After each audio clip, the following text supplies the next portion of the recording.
Alright guys, the Golden State Warriors finally speak up too because we just got another major trade coming down in the Bay. According to NBA insider Adrian Wojnarowski, quote, the Warriors are sending James Wiseman to the Pistons for Saddiq Bey, sources tells ESPN.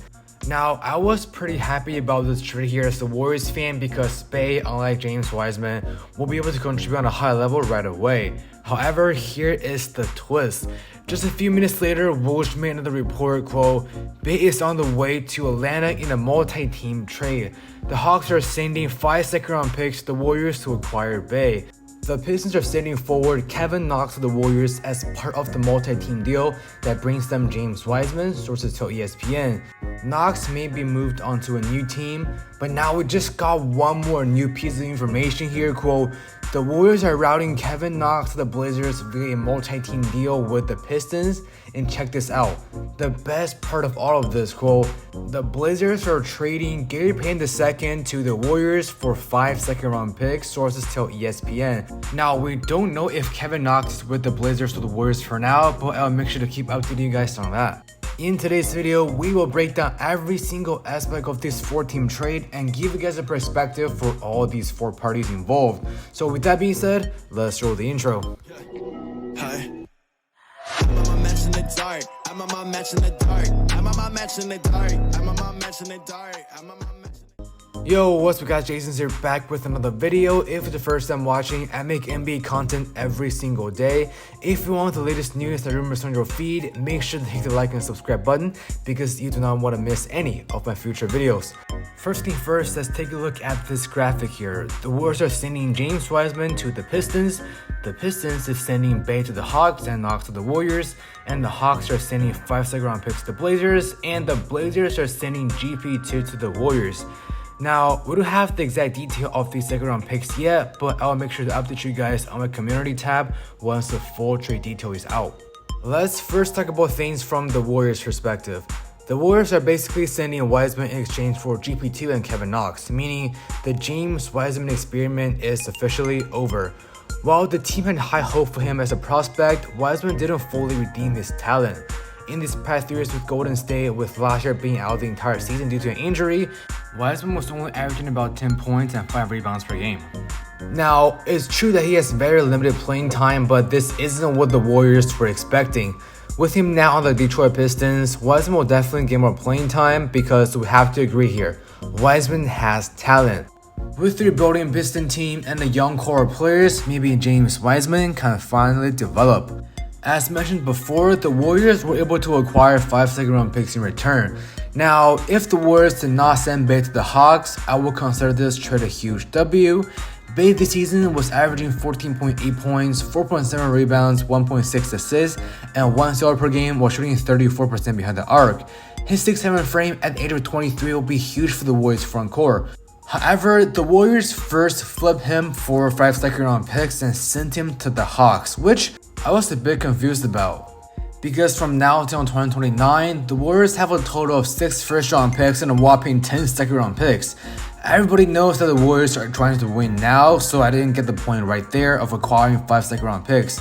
But just then, things took a sharp turn because the Warriors got their old friend Gary Payton II back as they sent 5 second-round picks to the Blazers.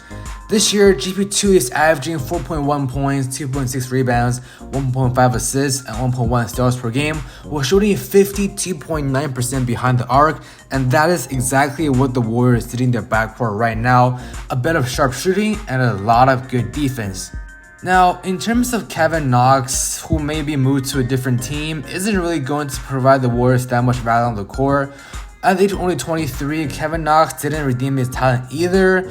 After his first year with the Knicks, when he had a splash, his numbers had been going down. And this year, he's only averaging about 5.6 points and 2.6 rebounds per game. Moving on to the Detroit Pistons, this is a pretty decent trade and they're batting on James Wiseman's talent. Now, Saddiq Bey is already a somewhat established player, but James Wiseman is still unproven yet. Even though Wiseman was the 2nd overall pick a few years ago, and the thought of him as a center that can dominate the paint and shoot threes behind the arc, but that clearly is not the case. especially from now going through a few injuries at such the early stage of his career.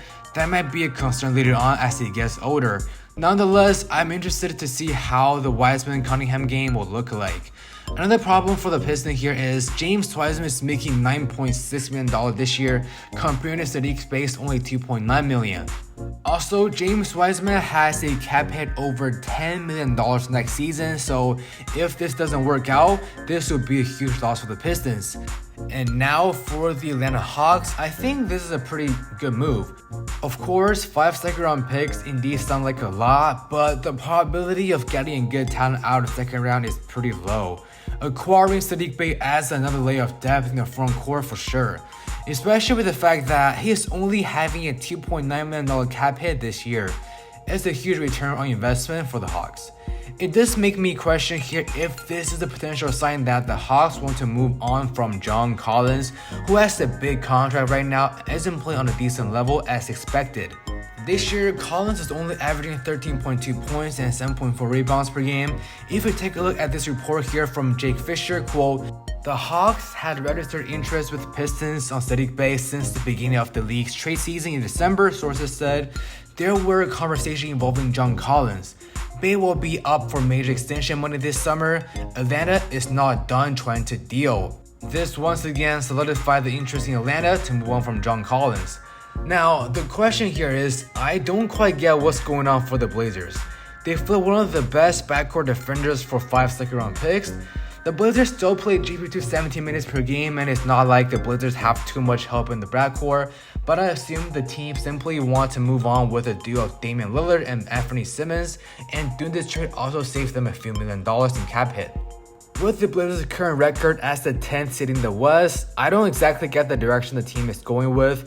From now until 2029, the Blazers have 7 first-round picks and 11 second-round picks. So we shall see how things go out for them, and maybe they'll make a blockbuster trade this summer. Alright guys, that's all we got for this breaking news here, and let me know your thoughts in the comment section. Who do you think is the biggest winner of this trade? If you enjoy the content, don't forget to leave a like and subscribe, and follow me on social media with all the links in the description down below. Once again, thank you guys so much for watching this video, and I will see you guys in the next episode.